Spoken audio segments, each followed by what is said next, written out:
Thank you so much, Afifa, for that kind introduction. Members of the faculty, distinguished guests, family members and friends of you, the graduates, and of course you, the 2020, and I understand to some extent the 2021 graduating class of the University of Michigan. It is a privilege and an honor, believe me, to be your commencement speaker, and I'm humbled to be receiving an honorary degree from this distinguished university. I thank the Board of Regents and President Coleman for bestowing this honor on me.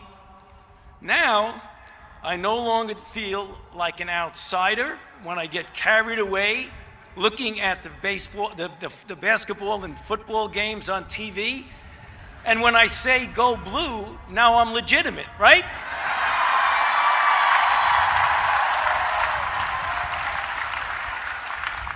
So seriously, I've had the privilege of delivering multiple commencement addresses over the many years. And not uncommonly, I refer to my own graduation from college, and I tend to draw certain analogies between the past and the present and illustrate that we have shared a common experience. Now, clearly, that does not readily apply to your class. The profound ways that COVID-19 has disrupted your student years, as you've heard from previous speakers, are unprecedented.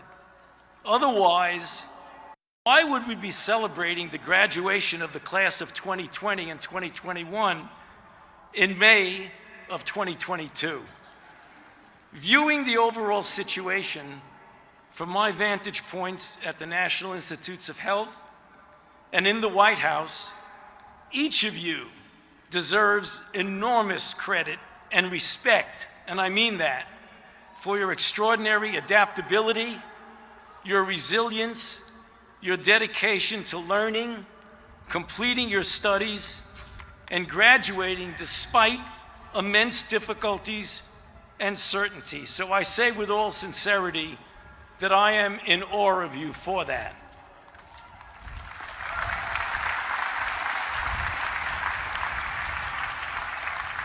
And so, while my college experience was quite different from yours, I just would like to briefly reflect on certain issues that have been important to me since my graduation many years ago, and that still might be worth at least considering as you leave the University of Michigan.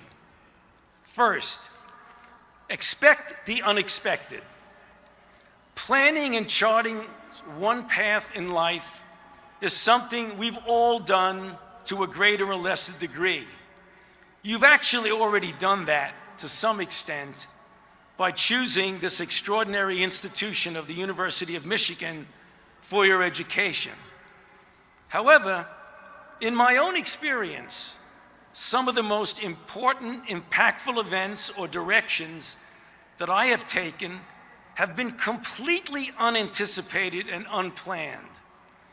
You are at a virtually totipotential period in your lives, and so please keep a completely open mind and do not shy away from dreaming impossible dreams and seizing upon unanticipated opportunities.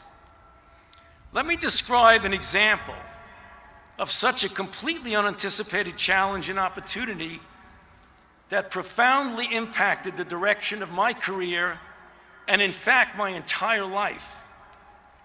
After graduating from medical school and following years of residency and fellowship in 1972, I began a journey as a young clinical investigator at the National Institutes of Health.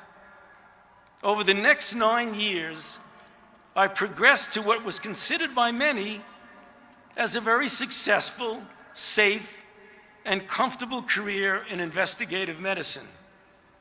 My future seemed settled. Then, in June of 1981, 41 years ago next month, I remember quite clearly sitting in my NIH office reading in a report from the CDC about a handful of cases of an unusual pneumonia among gay men in Los Angeles. 1 month later, 26 additional cases of gay men from Los Angeles, San Francisco, and New York City with not only this unusual pneumonia, but also other rare infections and cancers were described in a second CDC report. We did not realize it at the time, but we were witnessing the evolution of one of the worst public health scourges in recent memory, the HIV/AIDS pandemic. I became totally enthralled with this mysterious new disease that did not yet have a name, much less an etiologic agent. I'm still not sure to this day what drove me to do this, but I decided right then and there to make an abrupt change in the direction of my career, abandon my successful research pursuits, and investigate the pathogenesis of this mysterious new disease. My mentors were horrified and insisted that I was making a career-ending mistake and this disease would amount to nothing. However, the ultimate emergence of the AIDS pandemic and my decision to pivot and devote my efforts to this unexpected public health challenge transformed my professional career, if not my entire life, and put me on the path I am to this very day. Now, obviously, not every opportunity or challenge that you encounter will influence your careers or your lives or be as dramatic as a mysterious infectious diseases outbreak, that's for sure. However, please believe me that you will confront the same types of unpredictable events that I have experienced, regardless of what directions your careers or your lives take. And so, expect the unexpected and stay heads up for an unanticipated opportunity should it present itself. Now, you need to listen to others who care about you, but at the end of the day, go with your own gut. It can be rewarding, exciting, career and life-altering. Next, leadership. You are graduating from a most extraordinary institution. The very fact that you were chosen to be part of this outstanding class, in my mind, puts somewhat of a burden of responsibility upon at least some of you to assume leadership roles in our society. It does not necessarily have to be designated leadership. Leadership can evolve from a variety of experiences, and it takes many forms, including the quiet and subtle leadership of example. Which brings me to my next issue, which actually applies to everybody in this stadium: our divided nation. I've spent my entire professional career in Washington, D.C. as a scientist, a physician, and a public health official. Although that career path is fundamentally devoid of politics in the classic sense, being in Washington has allowed me to experience firsthand the intensity of the divisiveness in our nation. What troubles me is that differences of opinion or ideology have in certain circumstances been reflected by egregious distortions of reality.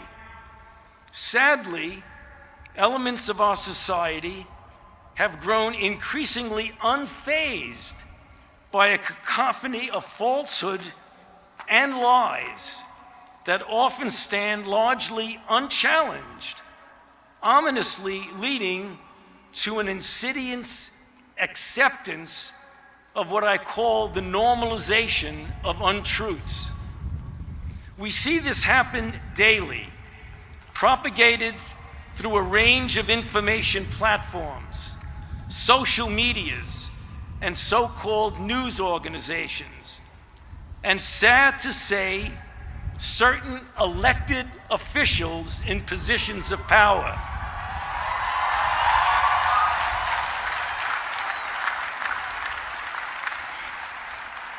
Yet, the outrage and dissent against this alarming trend has mostly been muted and mild.